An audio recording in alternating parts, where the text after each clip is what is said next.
Good morning, Mosaic family. Matt Pargeter-Villarreal here.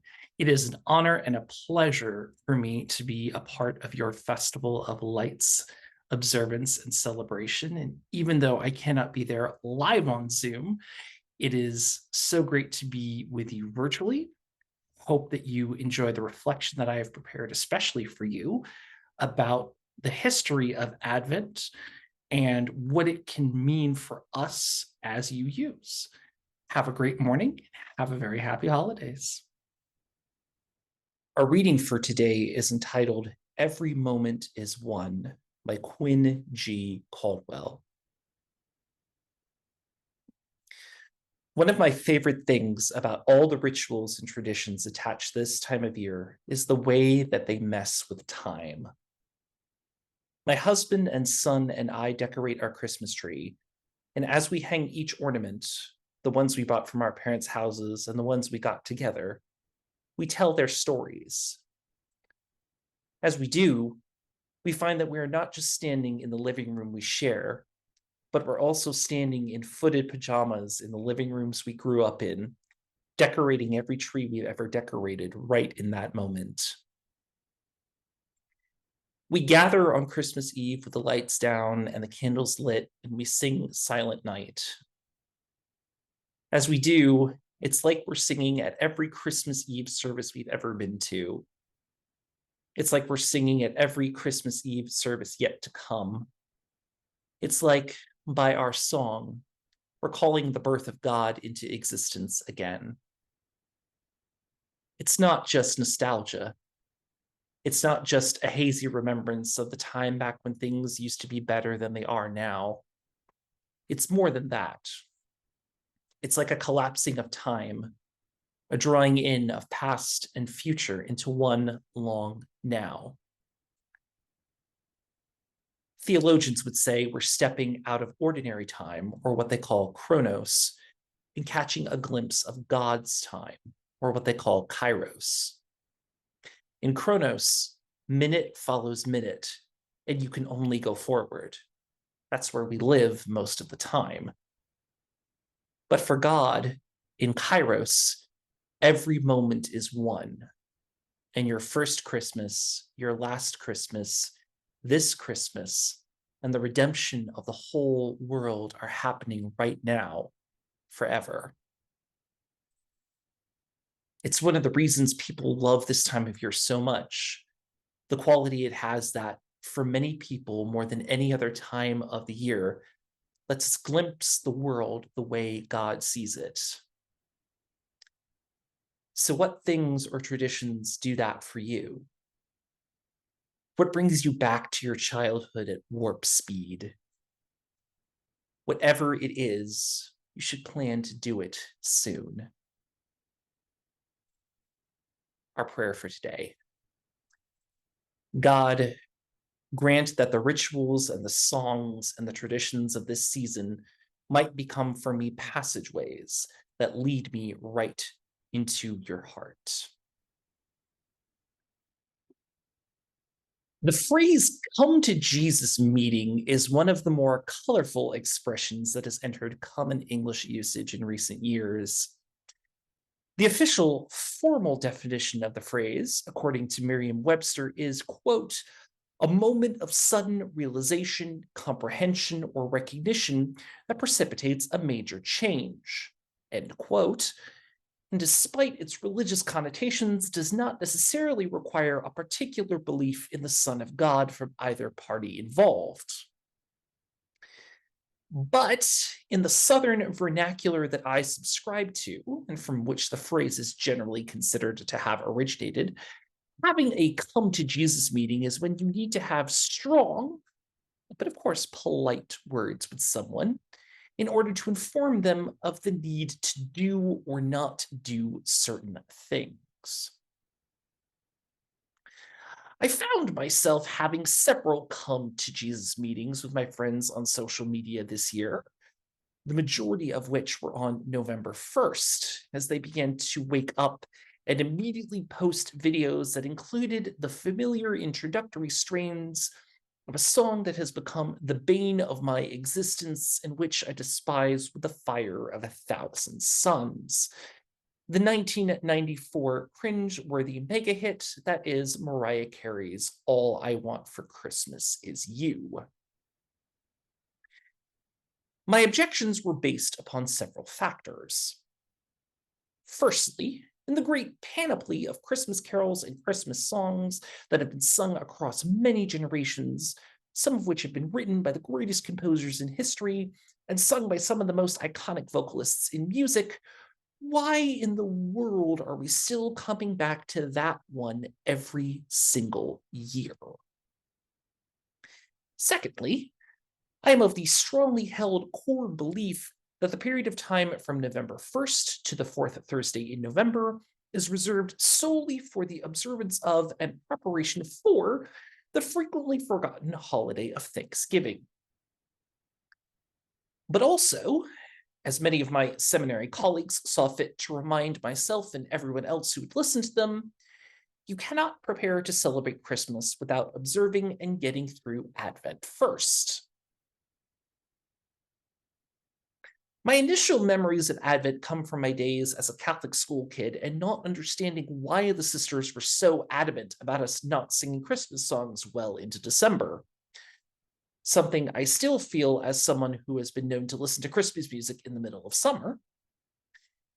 I also did not understand why all of our classrooms and the chapel had suddenly sprung up green wreaths that had pastel-colored candles. Purple? Pink? Those are Easter colors, aren't they? What happened to red, white, green, and gold? What is this Advent they keep on talking about? It's not listed on any of my calendars. What I came to understand later is that Advent is not an actual holiday on the calendar per se, but a season that begins the lead up to the observance of Christmas. The importance of Christmas was not the presents or the lights or the songs or the letter and cookies left out for Santa, or Father Christmas as my British family refers to him. It was about the birth of Jesus, and Advent is meant to be a time of preparation and reflection in preparation for the birth of Jesus into the world. The literal meaning of Advent from the Latin word adventus, meaning arrival.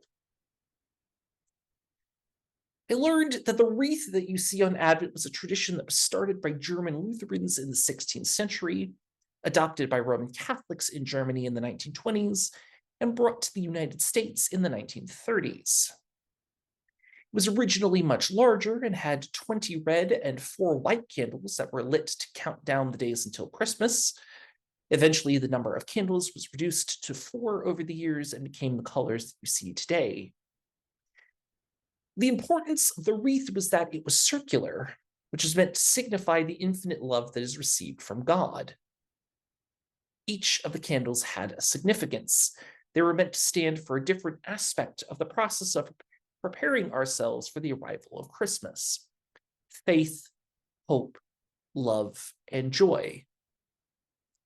3 of the candles were purple because purple is a color associated with preparation of what is to come, the same purple that you see during the Christian observance of Lent. The one pink candle, different from all the others, is intended to stand out. It is a candle that is indicative of joy and peace on earth that is to come. By the time that you arrive at Christmas, the preparation that you have undergone is meant to make the celebrations of Christmas that much more special, festive, and meaningful. But all of this was more than 20 years ago. I was much younger then, and was only at the beginning of what would be a lifelong spiritual journey of exploration and discovery that would, like many of us who have been UUs for a while, take us down different roads from what we grew up with and what we once believed and understood as children. As someone who routinely preaches on lifting up our third and fourth principles of acceptance of one another and encouragement to spiritual growth, and a free and responsible search for truth and meaning, I am a firm believer in looking back into one's past and bringing the traditions that still have meaning and importance with you, and respectfully parting ways with those that you may have once believed, but no longer serve you now. So the question that I find myself arriving at this holiday season is, what does Advent have to say and to teach us as you use? What kind of meaning can it have for us this holiday season? This is an especially hard question for me because I am someone who absolutely loves anything and everything having to do with Christmas.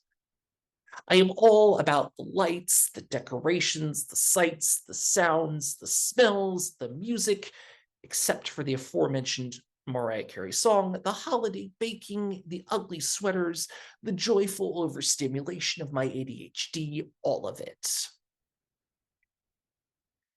But the past few years, what I have noticed is that it has become less and less about the experience of Christmas and more about the rampant consumerism that has come to be associated with Christmas.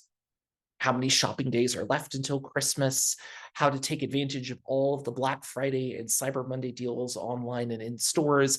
Have I gotten gifts for everyone on my list? And have I mailed out my gifts in time for them to arrive before Christmas? Don't get me wrong, I love giving and exchanging gifts with those that are close to me. But the beauty of the Christmas holiday for me is that there always has been an existential sense of peace that comes with the holiday season that I look forward to every year. It is as if for just a moment, there is a pause when we get to look back on all the events of the year that have taken place, and we get to take a much needed deep breath. It is almost like we are getting the chance to say, look at everything that has happened this year. Look at everything that I have gotten through. At that point, the holidays become our much needed release, a chance to relax and give ourselves a moment of long overdue celebration as we close out the year and prepare ourselves for what is to come in the next year. In that sense, the invitation of celebrating Advent becomes, for me, an intentional spiritual practice. It becomes a moment to physically pull myself away from my desire to need a little Christmas right this very minute and to reorient myself with what is important to me at this time of year. It is also a chance for a moment of escape in this moment of holiday chaos, when so much is going on and stress levels can be at their breaking point, and give myself time to breathe, slow down, and notice things a little differently and a little more deeply, reminding myself what it is about this season that I love so much. On perhaps a grander scale, it is a chance for me to light a candle, a physical action of creating light and warmth in a time of both physical cold and darkness, and the cold and dark that comes with uncertain times in our greater world. Many years ago, I was invited to attend a Yule ritual that was being hosted by a local pagan group in North Texas. I remember being struck by how, sitting in the midwinter stillness, how grounded and connected I felt to the earth and to others around me who were also participating in the ritual. I remember feeling my dwindling spirit instantly filled by a sense of connection that I had not felt that holiday season.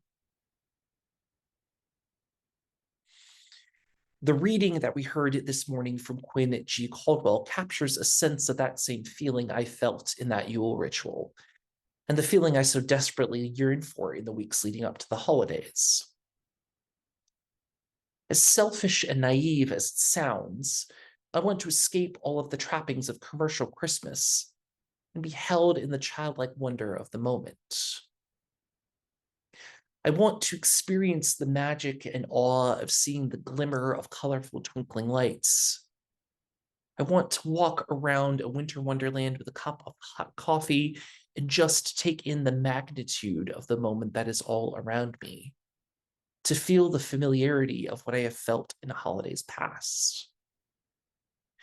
My soul longs for not the chronos of what will happen in the next minute or the next, but to spend a seemingly endless moment in the kairos of what is. If the lighting of a candle at Advent, whether it still means for me what it once did, or if it means something different to me now that makes more sense, then it is a tradition that I will seek out and bring with me. And it is something that I will invite others to do the same. And so, my friends, I ask you the same questions that Quinn Caldwell asks of us in the reading. What are things or traditions around this time of year that do that for you? What brings you back to your childhood or whatever your happy place is at warp speed?